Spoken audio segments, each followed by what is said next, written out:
We are back with episode 8 of the Young Entrepreneur's Bible. And today I'm really glad to have someone on the podcast who originally said they didn't want to come on the podcast the first time I asked them, but they're here today.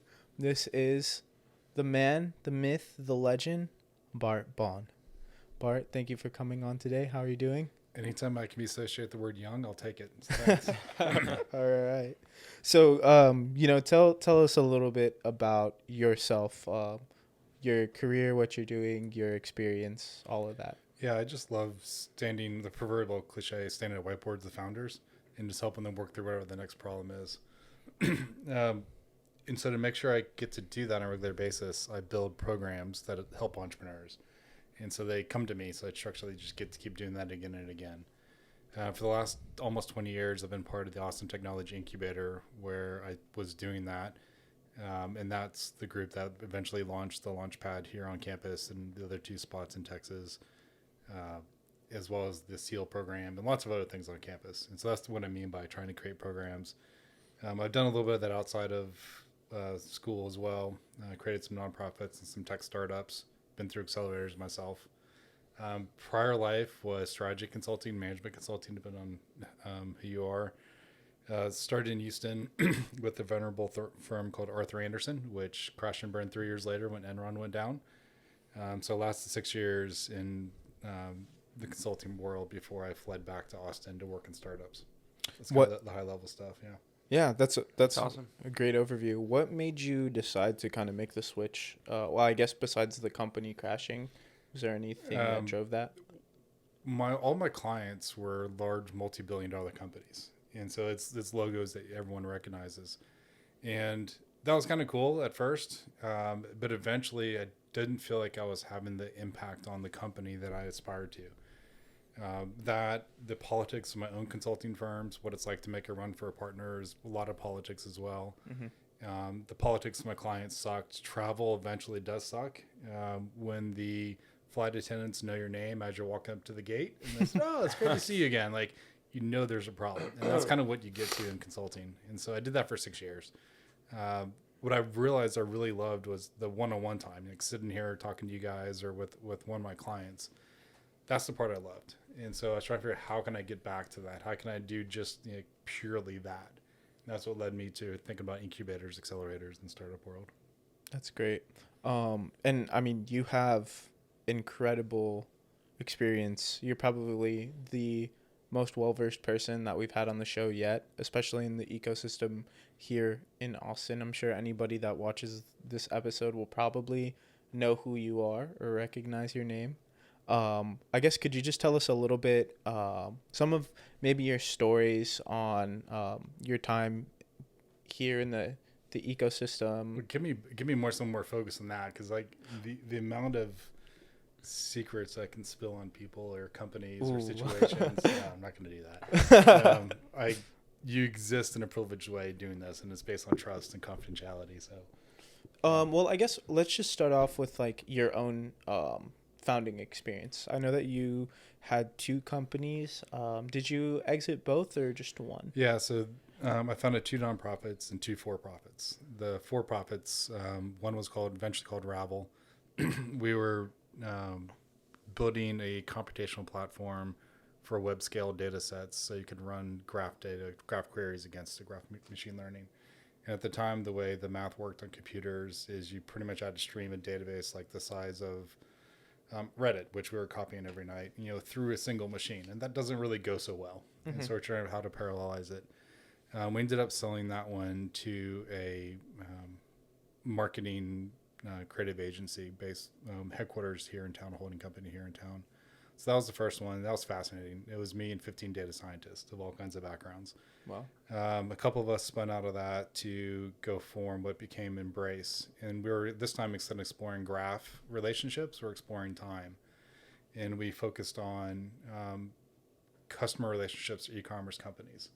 And so we're doing what we call predictive customer service. For every shopper on a retailer, we were giving each one individual predictive life cycle of how they would flow throughout time, and looking for opportunities to intervene for positive or positive ways, either because something good happened or something bad was about to happen with a customer shopping journey. And so we were kind of building that. But it was very much a time-based approach versus at the time, a lot of the machine learning approaches, analytics was very static. What's happening right now? How do we do something now versus kind of a journey approach? That one I crashed and burned twice. Went through, was part of Capital Factory, was part of Techstars, that one. Raised 2 different rounds of pre-seed funding, blew through all of it, had paying customers, could prove we could impact the e-commerce companies' revenues by about 5%. But I couldn't figure out how to raise funding here in Austin. And by the time I tried to think about pivoting to telling a Silicon Valley story, is too late. So I guess with your with Revel, right? Ravel. Yeah. Sorry. How did you go about finding those 15 data scientists? This is kind of absurd. It's kind of the story for most startups. There end up being 5 co-founders, which I do not recommend. I had met 3 of the original co-founders, joined ATI, the incubator I was running, and I was working them like, yeah, the data is like, this is where we have to spend so much more time, a lot more innovation. It's going to be the bedrock for so many more things. So I joined I was a 4th, and that helped recruit a 5th down. We pulled him out of MIT's media lab to come down to join us. And then the reality is, like, each one of those 4 folks, and sort of myself, would really give credit to those 4, each had like stupidly smart friends, like individuals who have a challenge existing in life, like that kind of intelligence. And we're like, hey, all of you come here, work with other smart people, doing really kind of at the time, really cutting edge work. And they would love that. Like, how can you take a really smart person and give them a hard problem with, the kind of the sexiness, the fun of doing a startup. And so like 15 people showed up within like 3 months. Wow. It was kind of crazy. Yeah. And I guess, so you said you were at ATI at the time. You got involved with ATI when you were doing your MBA here, correct? Yeah, I was doing full-time MBA, partially just to sleep after consulting. I did a program called Venture Fellows, where you basically intern at a local venture capital firm. And so one of the assignments I took was at ATI in the spring of 2006. And how has ATI kind of grown since you've been there? It's changed quite a bit. At first, no one at UT knew it existed, which was a good thing. We were all able to go do all kinds of fun, crazy stuff, and every once in a while, like, hide behind the UT halo. But otherwise, most UT bureaucracy and most people on campus didn't know we existed. We were co-founded by the university in the city of Austin, but like 90% of our portfolio was from founders from the community. So it's very different than what a lot of university-based incubators think, how they exist. Over that time, we realized probably the biggest gap in UT's entrepreneurial scene was the university. How could we activate the 50,000 smart people, the $600-700 million of research at the time that we did here, and use that as the new, hopefully big component of the Austin's ecosystem. And so we ended up doing things. We launched a bioscience incubator, which, at that we're creating new molecules, new drugs, new devices. That almost always comes out of a university level research. And so that was a great way to start extracting more things. We created the SEAL Accelerator as a way to take, at the time, student-oriented things, but ended up with grad students and faculty as well. Created some classes, created all these other programs to start engaging students and faculty in different ways to bring it out. And so fast forward to today, increasingly ATI is almost entirely internally focused here at the university. So that's one big change, because everything else has shown up in Austin. So Techstars, Capital Factory, there's been, dozens of other accelerators. At the time when I joined ATI, we were one of, maybe, I'll be generous here, a couple other co-working spaces in Austin. And so that's taken care of now. Like, there's 50 of them. Like, if you're a founder and you need co-working space, that's easy. And so like that's changed as well. And so kind of the way to think about it, being a public entity, ATI is the Department of UT and co-founded by the city, we look for places where there's gaps in the ecosystem, and where can we artificially not be that invisible hand to go work on that part of it and help encourage and nurture it and stand it up. So for a long time, that was in partnership with the city. At the time, the city had like 4 or 5 different areas of economic interest: entertainment, bioscience, advanced semiconductor and wireless technologies. So we built incubators in partnership with the city against each one of those. Those have obviously changed in Austin, so our focus area has changed. Lately, it's been more about deep tech. A lot of Austin is built for software as a service and mobile apps and those kind of things. If you're talking about how do you really build a startup about an innovation that fundamentally is an atom-based thing, there's not a lot of stuff around Austin. So for the last 10 years, that's really where ATI has been focused. And the few of us were more passionate about climate change, sustainability. So we kind of overwhelmed it and kind of steered ATI very much into sustainability. So you said that right now the gap is kind of in deep tech. Where is all the deep tech located? What is deep tech? Yeah, what is deep tech? So electrons versus atoms is when I think about it. It used to mean semiconductors, all that's really just electrons floating around in some ways. When you're building physical things, it used to be a cliche of hardware. But now you start thinking about bioscience, you think about the underpinnings infrastructure for AI, a lot of, if you're thinking about new ways to capture images, all that is considered deep tech. It's not just playing around with software behind the scenes. And that, I'm working with a company, there's stuff like mining. We forget about that part of our world. Who's doing innovation in that? That is not a software as a service. You still have to go get rock. Literally. And who's going to mess with that? Yeah. So, that's the deep tech. Nice. And then, sorry, to answer my other question. Where was it? Where is it now? Legacy, there's a ton in Boston because MIT just spilled over from post World War II stuff. So MIT and the Boston ecosystem has a lot of the pharma based stuff. And of course, pharmaceutical biosciences has expanded into all kinds of other things. Everything to bacteria and stuff eating plastic from a sustainability standpoint. That all have roots in that kind of bioscience world largely. Mm-hmm. Silicon Valley is still silicon. So you think about internet infrastructure, that's a huge place. Chicago is actually kind of interesting. One University of Chicago, Northwestern, but there's a couple of national labs up there doing really interesting work. And it's still, even though it's big city, the startup ecosystem's still small enough where they're working together. Mm-hmm. So that's fascinating. Toss in a few kind of other spikes, like of course Caltech, Carnegie Mellon's fantastic. Colorado School Mines is starting to show up more and more in some of these conversations, which is just again mining, but they're doing incredible science and engineering work, and that all kind of begins to coalesce over in Houston, which still isn't it's getting there from a tech startup ecosystem. Mm-hmm. And I guess have you been able to get involved in any other cities' ecosystems, or are you just kind of agnostic to Austin? Yeah, I've largely been based in Austin.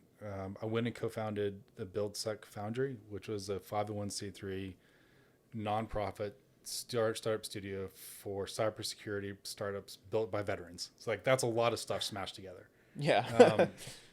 I was down there visiting some friends at Geekdom, which is kind of their anchor. It's a capital factory for San Antonio. They said, hey, would ATI think about expanding to run a cybersecurity incubator? And I was like, well, that's kind of silly. Why would we do that? And they asked me to poke around, and it turns out holy shit. San Antonio is the second largest collection of federal and military cybersecurity professionals in the country. Outside of the greater Washington, D.C. area, it's San Antonio. And so you think about people who are doing nation state level things that all of us in this room and probably everyone listening to this, if any of us did it, we'd be arrested. Those people are tasked to do that with their daily job. And so to me, I thought that's a national level thing that you could build something interesting on based on that talent base that nothing else in the U.S. except for a couple pockets could compete with. And so I did some San Antonio work. That was partially successful in the end. I still think it was a failure, even though 5 incredible startups came out of that. That's kind of the deepest place. I spent a little bit of time in Houston. Spent a little time in Chicago for a bit, but that's been about it. So I know that your education, you studied finance and chemical engineering, correct? Yeah. So would you describe yourself as a technical founder? Oh no, dear God, no. No, I stand next to the smart people. So I'm just somehow they bless me with their presence. That's kind of what I aspire to. Yeah. So I guess a lot of the industries and things, the areas of entrepreneurship that you found yourself in are the most technical. Did you kind of learn these topics along the way as you went? I mean, an engineering undergrad is a great base for kind of just... That's what I studied. Principles of the world, right? Yeah. And so that definitely helped. And so as I spent hours on Wikipedia, as people are talking, I'm trying to what does that word mean?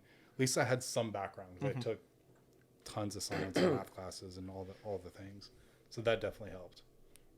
So I wanted to kind of go back to your time at ATI. While you were at ATI, you were listening to pitches and kind of were you directly investing or divesting like through the fund or? Yeah, so ATI is the Department of the University of Texas. Think of it as just like, you know, chemistry department or something. So we, as UT, don't invest. That's beginning to change for UT oriented, founded intellectual property based startups. But forever, UT does not have a fund. And so we did not invest. And so we took pitches. Our goal was to help those companies prepare and do the work required so that when they met an investor, they're credible and had a chance of raising capital. So for a long time, our pitch tagline was, "We get you funded." And I think about 90% of the companies that we worked with raised at least one round of funding. And so like that's kind of the gap. Everybody showed up at our front door saying, "Hey, help me. I need money." And we're like, "All right, tell us your pitch." And it turns out they weren't ready for money. Like there's a reason like money wasn't shown in their bank account. And so we worked them to prep them and then help guide them over the next couple of years through that process. Were there any notable names during your time there? Probably the one that in the enterprise infrastructure space that folks know was Spreadfast, which is now part of Chorus. I'm blanking on the bioscience one, which IPO'd. We had a couple IPOs on the electrical side as well. And then as individuals running around Austin, I think everyone knows Favor. They came through our accelerator program, and we quickly declared like love and victory on them and give them a plaque on our wall as well. And Favor went through SEAL, is that correct? Came through the SEAL Accelerator, that's right. So can you talk a little bit about SEAL, what it is, and what you guys help founders accomplish? Yeah, so SEAL's changing and growing. For the first time in 15 years, I'm not going to be involved in it, which is kind of weird this year. So I'm fascinated to see what the Launchpad team does. It started off as just trying to figure out how to support student entrepreneurs. They were getting to the end of the spring semester and realizing like everything turns off. All support goes away, and like you're lost in the summertime. And I was like, well, I got this extra room in our co-working space that no one else wants, so come and spend the summer with me and I'll buy you lunch occasionally. And that's how SEAL started, right? And that first year was a disaster. Great individuals came through it, but as a program, it definitely didn't provide the impact that any of us would want. Today, it is looking at last couple of years, I would see about 100 startups across campus, pick about 10 of them to come through the summer program. And it was ones that pretty much had used up all the other programming and support on campus and were really ready to leave campus, go out to the Austin ecosystem or somewhere else in the country, and help them make that transition by connecting them with deep industry experts and through help them understand some of the next big milestones they'll tackle either that summer or the next couple of years. What does it stand for? Student Entrepreneur Acceleration and Launch. Nice. Although we work with grad students, postdocs, faculty, mostly it's probably been about half grad students, a third undergrads. Do you see a correlation between the major that the founders are studying? Like, is there a specific major where most of the startups are coming from? Like a lot of engineers, a lot of business people, or just kind of? It has been, fortunately, from all across campus, which is amazing. Awesome. The blessing and curse for me is I had deep, hardcore bioscience, healthcare, medical things with a material science, with a software package. So it really was kind of everything all across campus. So intellectually, that was fun. Trying to find mentors for all that is challenging. Yeah. Yeah. What about in terms of success? Is there kind of a field of study where you see the most entrepreneurs succeed out of, or no? Ooh. I'm pretty sure the answer is no to that. Okay. I did not plan this, but I also teach a class at McCombs for entrepreneurship, and I was told one of the secrets of teaching is guest lectures. It makes your life so much easier. My first semester, my very first 3 guest lectures were all English majors. And so like these finance and business students are sitting there like, we own entrepreneurship. I'm like, here's 3 English majors, and their heads like imploded. Like, so it really kind of doesn't matter in some ways. Obviously you see typical tangible skills of engineering, some sciences, computer science, what we all think about that makes it easier. But entrepreneurship is really broad. It's not just kind of raising VC money. In fact, 99% of entrepreneurship is not that. And so if you want to open up your own law firm or your design agency or build, I don't care. Like one of the biggest companies in Austin is probably ABC, like home services, right?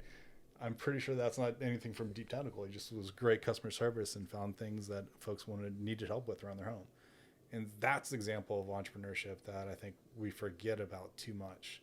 And that can really come from anywhere. I've been asking a lot of questions, so you go off. No, I'm learning. I'm not very tapped into like all of the SEAL and all that. That's why it's interesting for me just to listen. Yeah. So the Launchpad is part of ATI, is what you were, or it was founded by. Yeah, so we applied for a grant to the Blackstone Charitable Foundation, which is the foundation side of Blackstone, the private equity firm. They told us no, and they said, "Oh, but by the way, since you're at UT, you may be interested in this new thing we're starting called the Launchpad."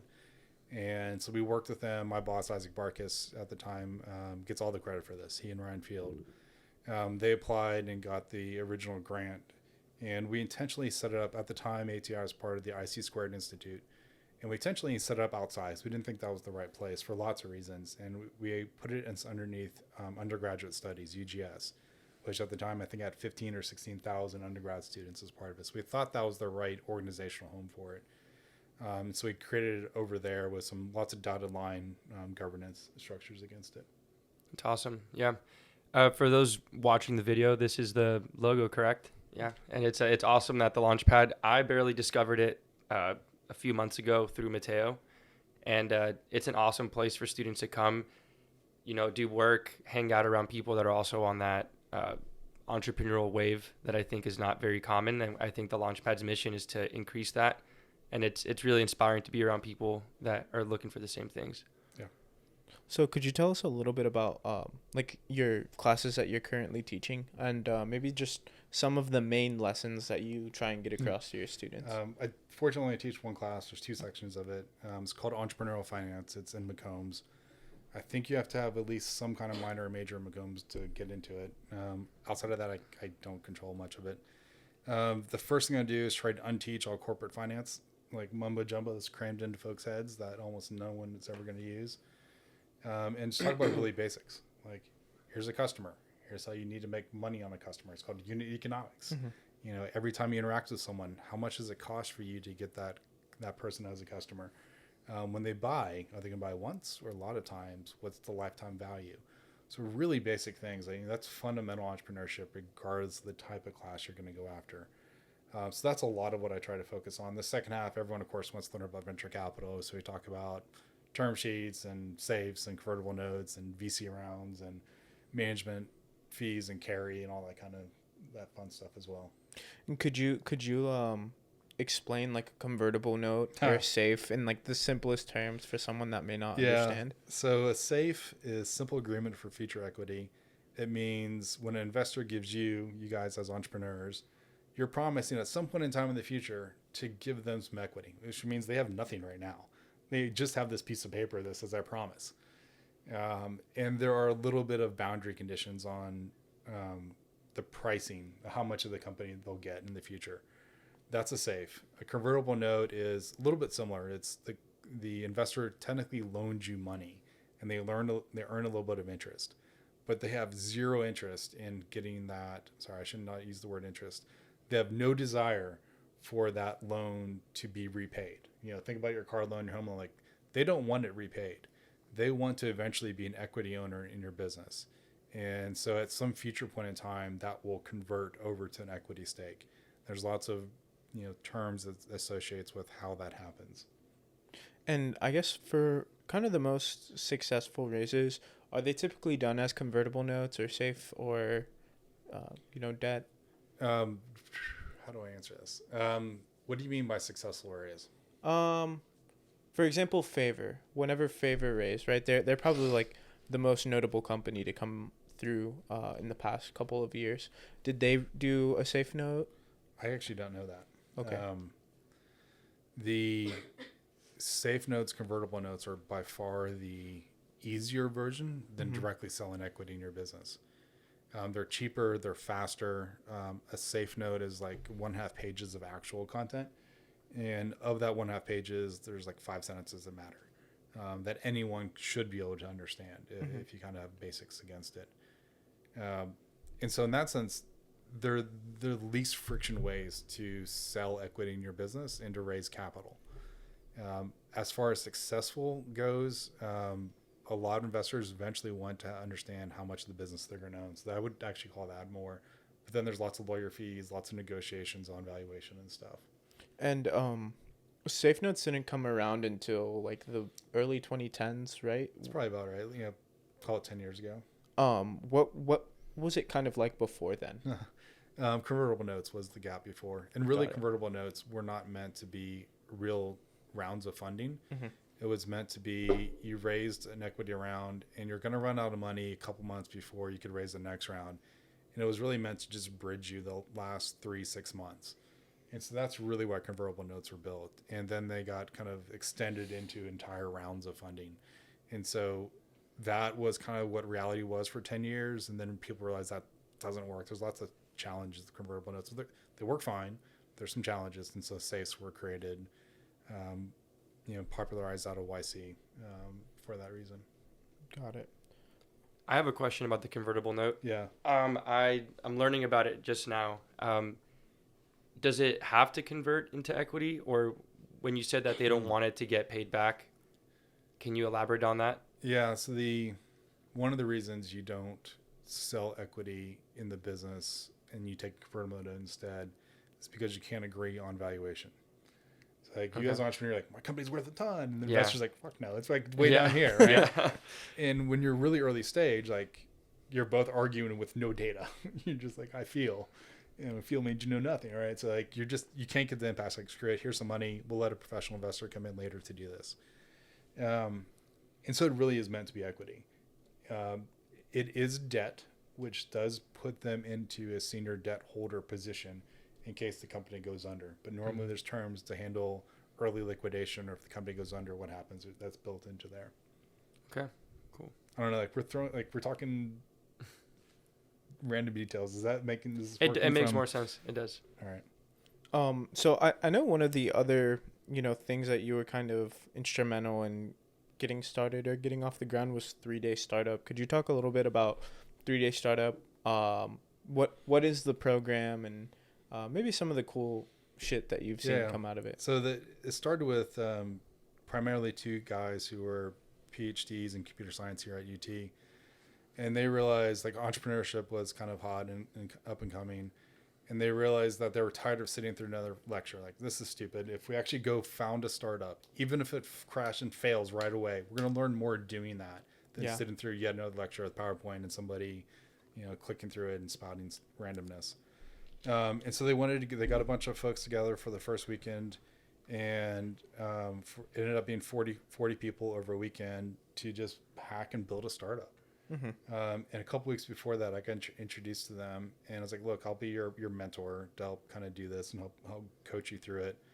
I was at the Austin Technology Incubator at the time.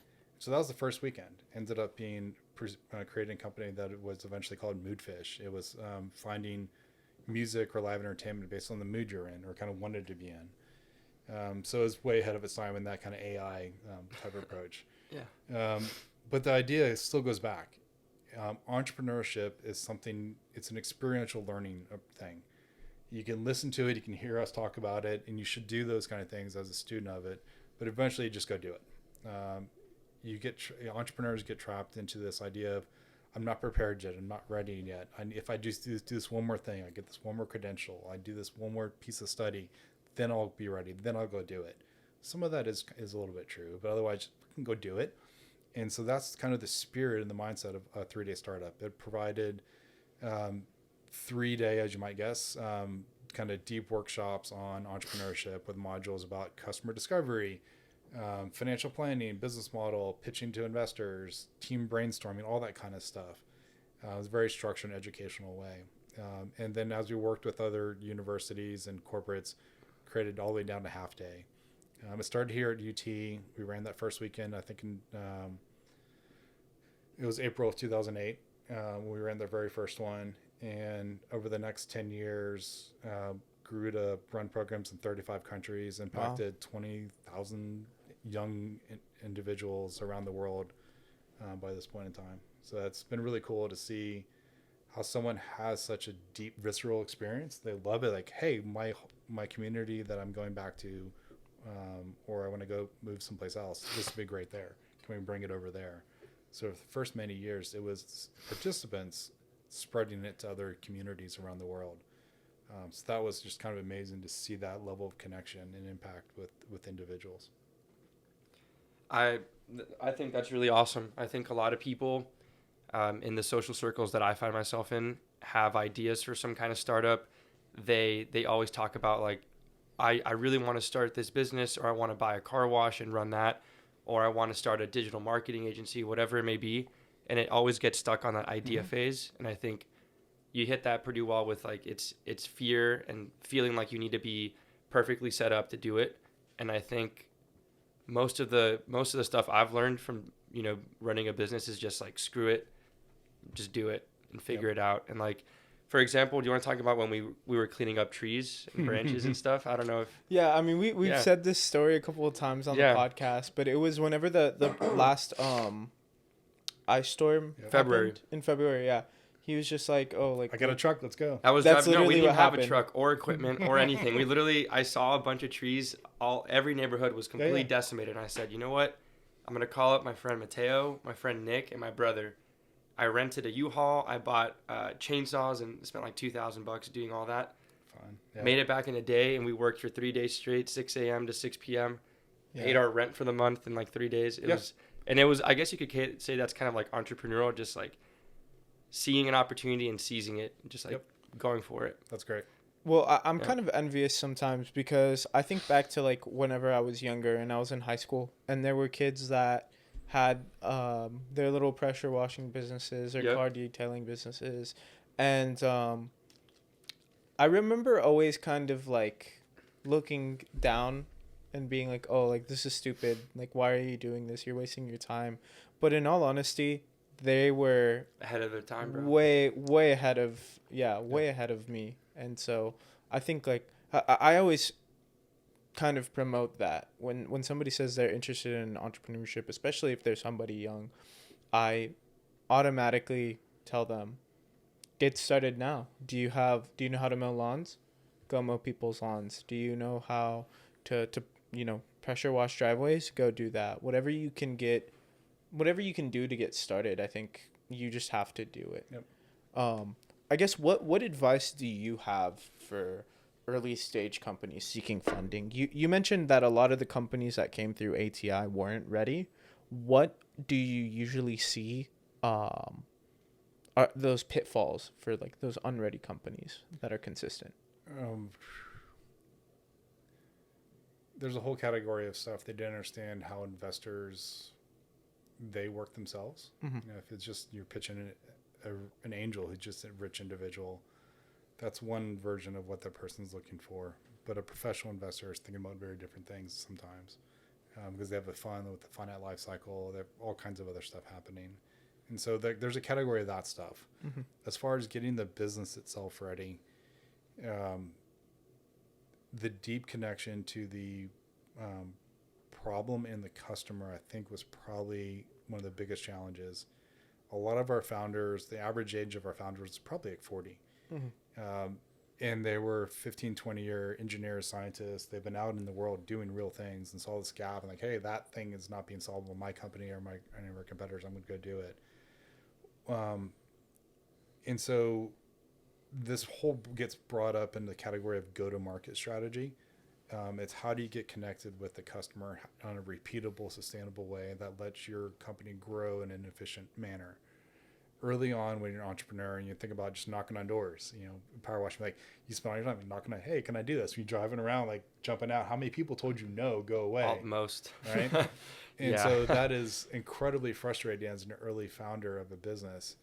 And if you haven't kind of worked through the process of how do you do it in a repeatable way that's scalable, so that meaning it gets cheaper and faster and easier the more you do it, that's usually one of the biggest gaps. And so they usually have a great founder problem fit, but they haven't necessarily found product market fit for sure, because that incorporates all these other aspects of business, not just does your product solve the problem. There's more to solution or product market fit than just product problem. And then I know one thing that you've told me that has really stuck with me is, y- do you know what I was? I Do you, have no idea. Oh, Like, Lord. what randomness did I spout out someday? no, I think it was really wise. But you mentioned that a lot of students in the ecosystem tend to think of problems that they deal with on a day to day, and they don't think broad enough that problems that most people would be having. And honestly, I think with local, I kind of fell into that trap. So, what would you tell people that are kind of creating ideas like that? Yeah, I'm going to say this. I'm going to be highly contradictory here. That's it. I've been pitched the same 4 or 5 problems for almost 20 years now by UT students of how do I sublet my place in the summer? Where do I find a parking spot? Literally. How do I find my friends to choose a place to go to for lunch? Where can I get cheap beer? Or like a party? What's hot right now? What's thumbs up? Like, there's this handful of stuff, right? Like, you've heard every single person. Yeah. But that's like normal. So one, it hasn't been solved. So if someone out there like can solve this, like, fuck, there's a shit ton of every college needs this, and it has been a problem for a year. The sublease thing, I'm trying to solve that actually.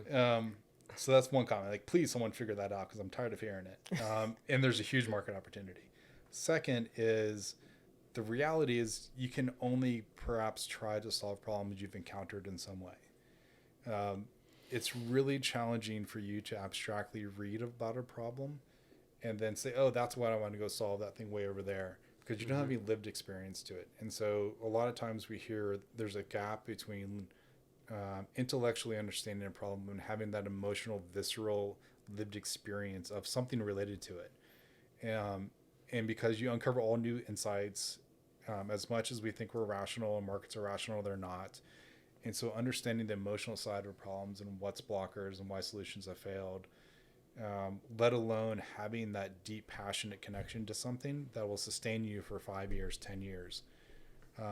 That's one of the things that it's kind of not fair to put that on, a college age person, because like you're only at this point in life, right? And so the challenge is if you really think you want to kind of go out there and explore and build some businesses, I'm a fan of just get some experience, do random whatever business like you're describing. But then how do you have a really large surface area of finding and encountering problems? How do you go about the day with your eyes wide open and seeing all this stuff?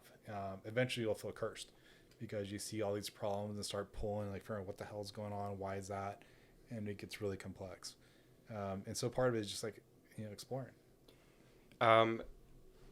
The point you made, if I'm not mistaken, is it's hard to start a company when you haven't lived that same problem and you've just kind of like been made aware of it or read about it. And being a younger person, a college student, your experiential base is probably smaller than you would have it later in life. How would you balance that though with when you're in college? And at least in my opinion, it's a great time to try to start something because you really don't have any obligations financially. And I feel like I can be a lot more risky with the things I pursue. Mm-hmm. I don't have any kids. I don't have a mortgage. I don't have a lot of the financial things that would weigh me down, or at least I would perceive to be weighing me down. So do you think it's,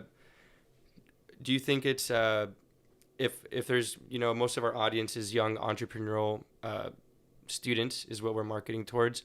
Do you think they're better suited trying to start a company or join a startup and just get experience so they can get that base wider? Yep. That is an impossible choice to make. Certainly nothing I could reasonably advise on. Or what are the pros and cons of each? You outlined it right. You can either try something that you understand and can relate with, and you're either going to like tackle a problem you have experience with or you encounter some way, or you're going to do something like an obvious business, like you described, mowing lawns, pressure washing, some service-based business where you're trading your time for something.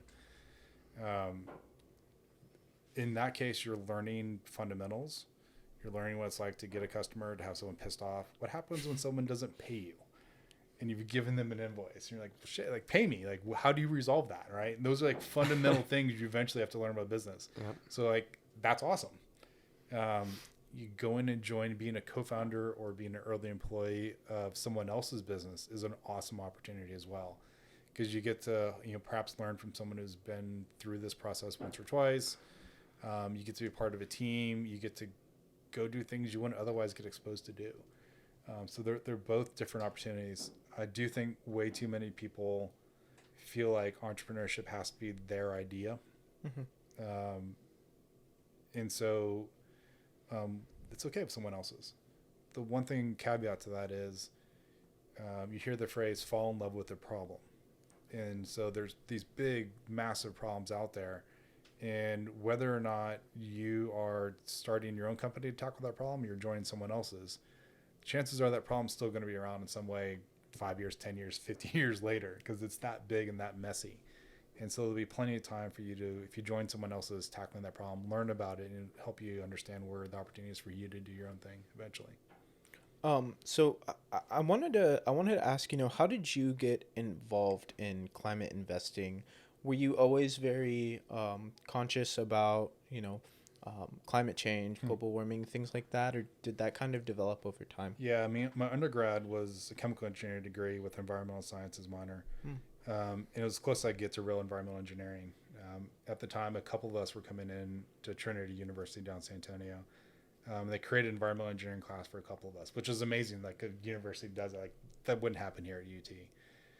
So that's kind of advantages a small liberal arts college can do. So that was my intent. I took a job at Arthur Andersen's consulting practice in the environmental management, environmental consulting practice. But between the time I interviewed and the time I showed up, everyone in that practice left to go start their own independent firm, and no one told me. And so I showed up and like, hey, where's my people? And they're like, oh, they're all gone. Sit down over there, and here's Excel. Don't get up for the next year. And so like, damn. That was kind of the original purpose of why I went there. And then I wandered off doing all kinds of stuff. And when I got back when I started working at ATI, we had a clean energy incubator. I happened to be running the wireless technology incubator, which chemical engineering and wireless technology, clearly, the same thing. But it was always kind of that burning passion. And after I crashed and burned and braced for a second time, I realized this shit's hard. If I'm really going to do this, it needs to be something I have a different kind of passionate connection against. And so I came back to ATI, and that's when I founded the water incubator and started working on circular economy and started working on all these other topics. That's kind of really when I did the hard pivot. Aside from making enough money to pay rent, that's kind of the priority and focus for it. And are there any what is on the cutting edge of climate technology right now? Are there any really cool inventions that you've seen recently? So to kind of top level down, I need to find this paper again, but like a third of climate change, we know what to do. It's just stop doing the stupid shit we're doing right now. That's easy. Hey, thanks for the plastic bottle. Yeah. You're welcome. Right? There's stuff like that. That's a third of it. There's a third where we have the solutions. We just got to deploy them. And so a lot of it's go to market, it's scalability, it's dealing with regulations and policy and stuff like that. That's a third. A third is we have no fucking clue what to do. What do we do? We can't figure this out. What kind of issues land in that third? So super high temperature sometimes. I'm going to get this wrong, but there's certain time of it's either, I should know this, I really should know this, iron or steel. One of the two you can't use an arc reactor for because it doesn't work. The one you can power with electricity and one you can't. I should know that too. Right. Exactly. Right. Oh man, it's embarrassing. I'm going to find this. This is going to be my weekend homework. It's stuff like that. We don't know how to make, call it iron, in a way that doesn't require the use of dirty fossil fuels. The other one, we can actually power electricity and figure that one out. And so there's things like that need to be invented. What do you think of nuclear fusion? Because I know we've had fission for. We're hot enough, but we're not long enough. I think we just broke a record though. For long enough. China just broke a record for 0.1 seconds. Way longer. No, way longer. Okay.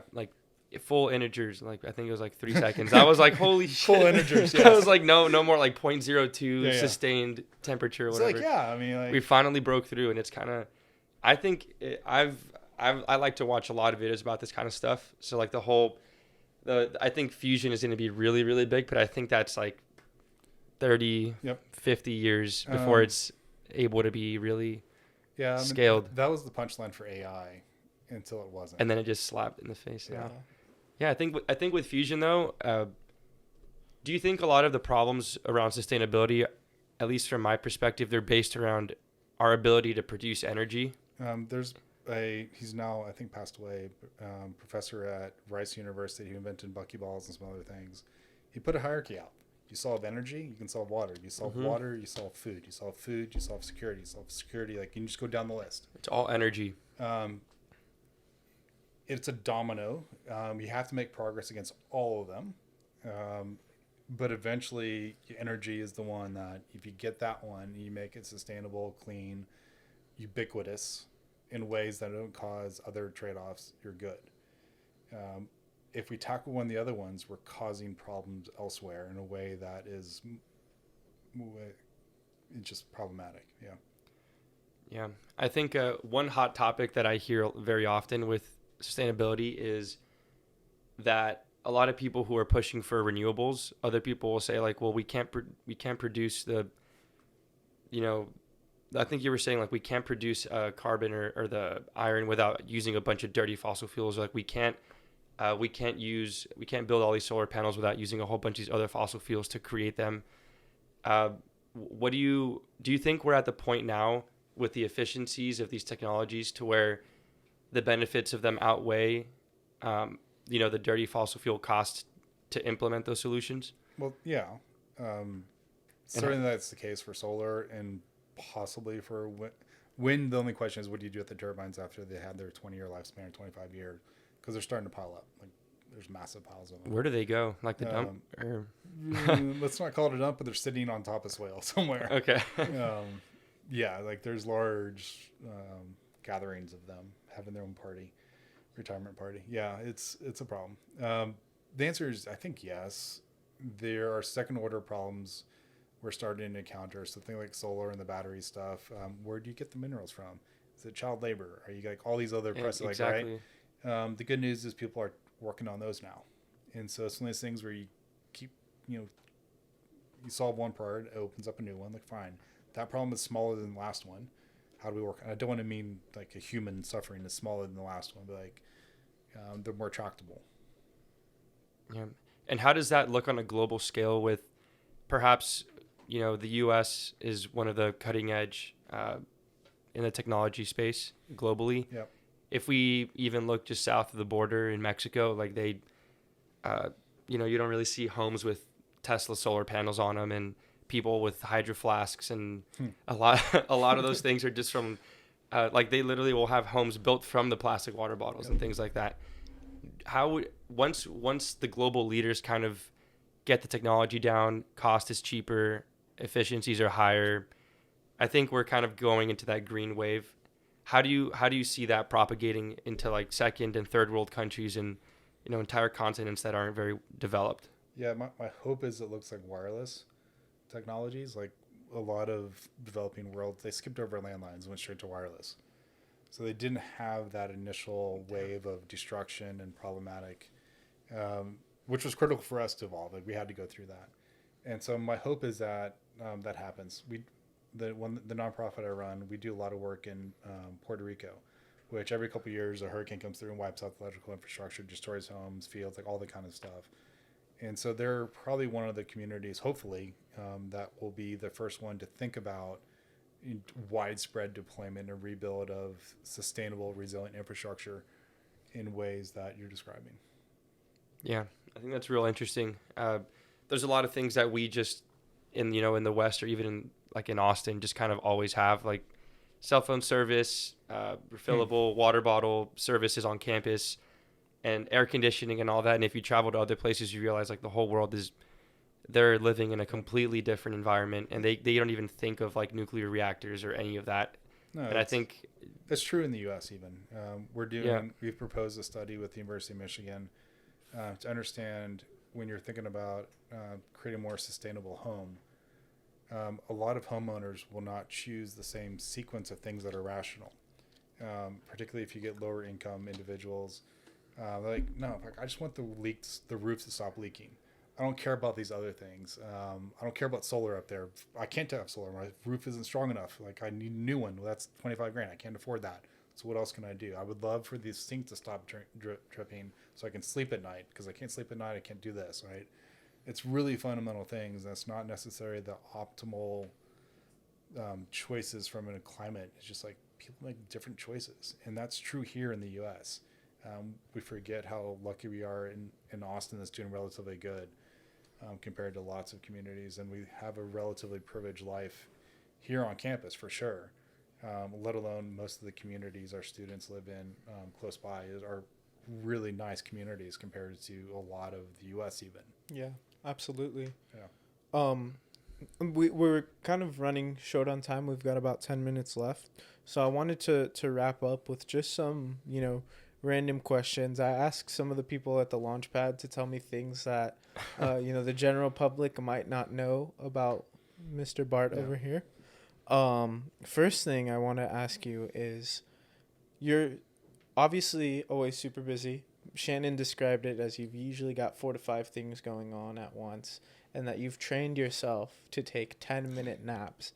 How did you learn how to just automatically nap like that? And does it how does it help your efficiency? I think the first time I got good at it was in college. I would nap between classes. Our classes, Trinity is small, so they would frequently be in the same room in engineering at least. And so I'd just grab some books, take a nap on the floor, and like right about the time next class would start 10 minutes later, I'd start waking up.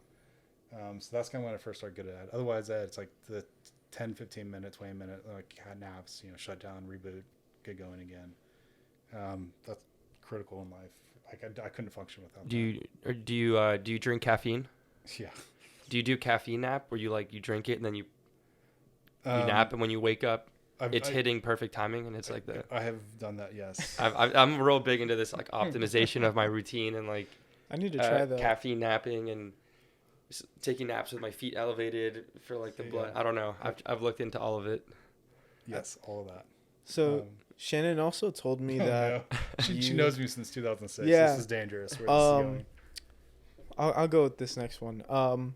She said that you really enjoy soccer. Could you talk a little bit on that? Did you play? She said you're a big Austin FC fan. Is that correct? Yeah, I played growing up. I played at Trinity for a little bit. And oh, wow. As an adult afterwards, until tore my knee up too many times.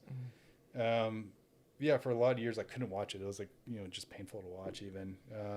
A couple World Cups ago, it started being better and enjoy it. And yeah, so Buddy and I have season tickets in the supporter section of Austin FC. So we come home soaking wet, stinking of beer afterwards every game.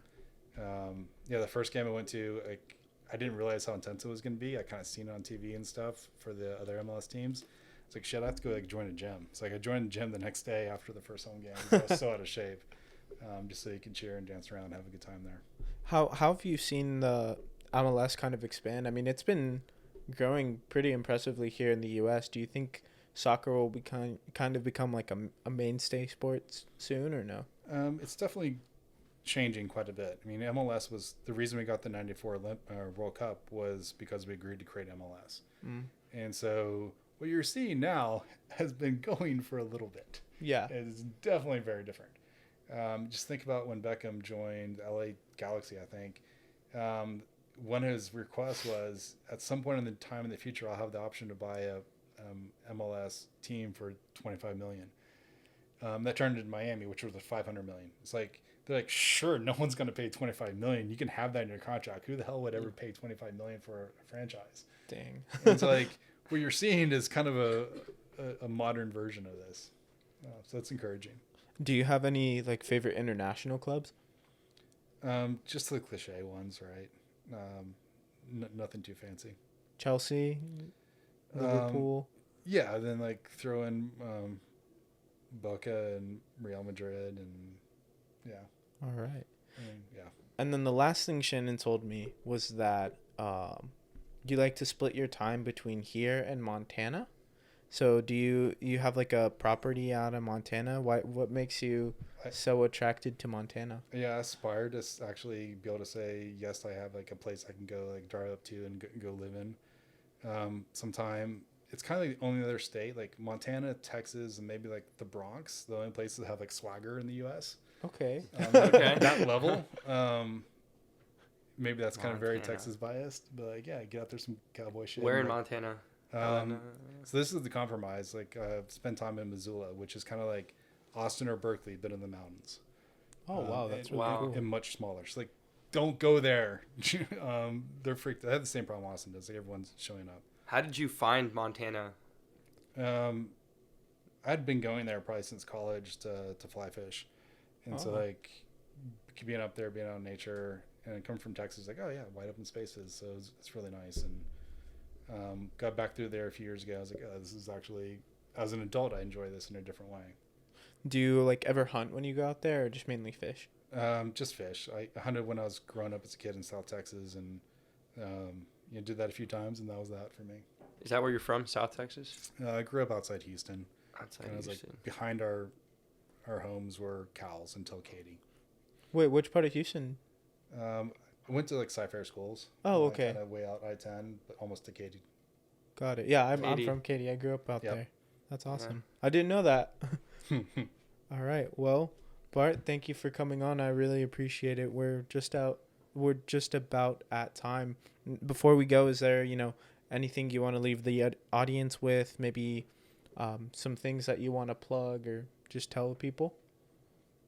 I think when you hit it, just get out there and go try it. Even small things like cleaning up debris, like see what it's like.